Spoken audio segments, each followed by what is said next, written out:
I love you dad एक भावनात्मक कहानी। एक छोटे से गांव में एक लड़का रहता था, नाम था आरव। उसकी उम्र कोई 10 साल रही होगी। उसकी दुनिया बहुत छोटी थी, स्कूल, कुछ दोस्त और उसके जीवन का सबसे बड़ा हीरो उसका पिता। आरव के पापा श्री रमेश एक साधारण आदमी थे। वो एक बढ़ी थे जो दिन रात मेहनत करते थे ताकि आरव को अच्छी शिक्षा और सुखी जीवन दे सकें। वे पढ़े लिखे नहीं थे, लेकिन उन्होंने अपने बेटे के लिए बड़े सपने देखे थे। हर सुबह रमेश जी सूरज उगने से पहले उठते, लकड़ियाँ काटते, फर्नीचर बनाते और फिर थक कर शाम को घर लौटते। लेकिन जब भी वो घर आते, सबसे पहले आरव को गले लगाते और मुस्कुराते हुए कहते, कैसा रहा आज तेरा दिन मेरे शेर। आरव भी अपने पापा से बहुत प्यार करता था, लेकिन वह कभी खुलकर कह नहीं पाता था आई लव यू डैड।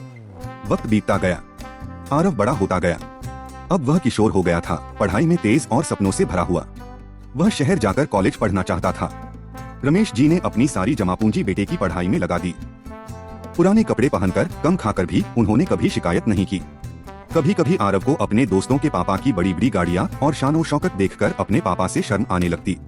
वह चाहता था कि उसके पापा कुछ अच्छे और आधुनिक बने, लेकिन रमेश जी तो वही मिट्टी की खुशबू वाले सादे कपड़ों में रहने वाले पापा थे। एक दिन जब आरव शहर की बस पकड़ने जा रहा था, रमेश जी उसे स्टेशन तक छोड़ने आए। उन्होंने बेटे का बैग उठाया और कहा, बेटा मैं पढ़ा लिखा नहीं हूँ, लेकिन तू बनना किसी का सहारा। बस एक बात याद रखना, मेहनत कभी धोखा नहीं देती। आरव ने कोई जवाब नहीं दिया, बस में चढ़ गया और मोबाइल पर मसरूफ हो गया। सालों बाद आरव अब एक बड़ी कंपनी में इंजीनियर बन चुका था। नाम, पैसा, सब कुछ था, लेकिन पिता का फोन वह अक्सर मिस कर देता था। धीरे धीरे रिश्तों में खामोशी सी आ गई थी। एक दिन उसे गांव से फोन आया, तुम्हारे पापा की तबीयत बहुत खराब है। आरव बिना देर किए गांव पहुंचा।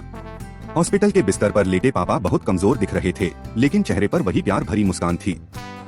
उन्होंने कांपते हुए हाथों से आरव का हाथ थामा और कहा, मुझे माफ करना बेटा, शायद मैं तुझे वो सब नहीं दे पाया जो तू चाहता था।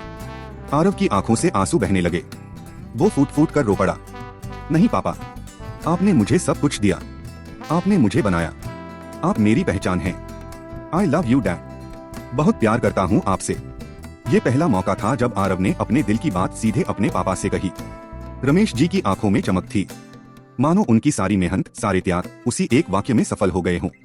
अंत में रमेश जी ने दुनिया को अलविदा कह दिया, लेकिन उनके द्वारा बोए गए संस्कार और प्यार का बीज आरव के जीवन में फलता रहा। आज आरव हर साल अपने गांव में एक स्कूल चलाता है, पिताजी का सपना स्कूल जहां हर बच्चा बिना पैसों के पढ़ सकता है।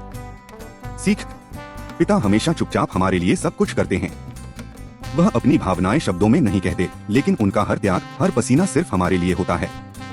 कभी देर मत करो, बोल दो आई लव यू डैड।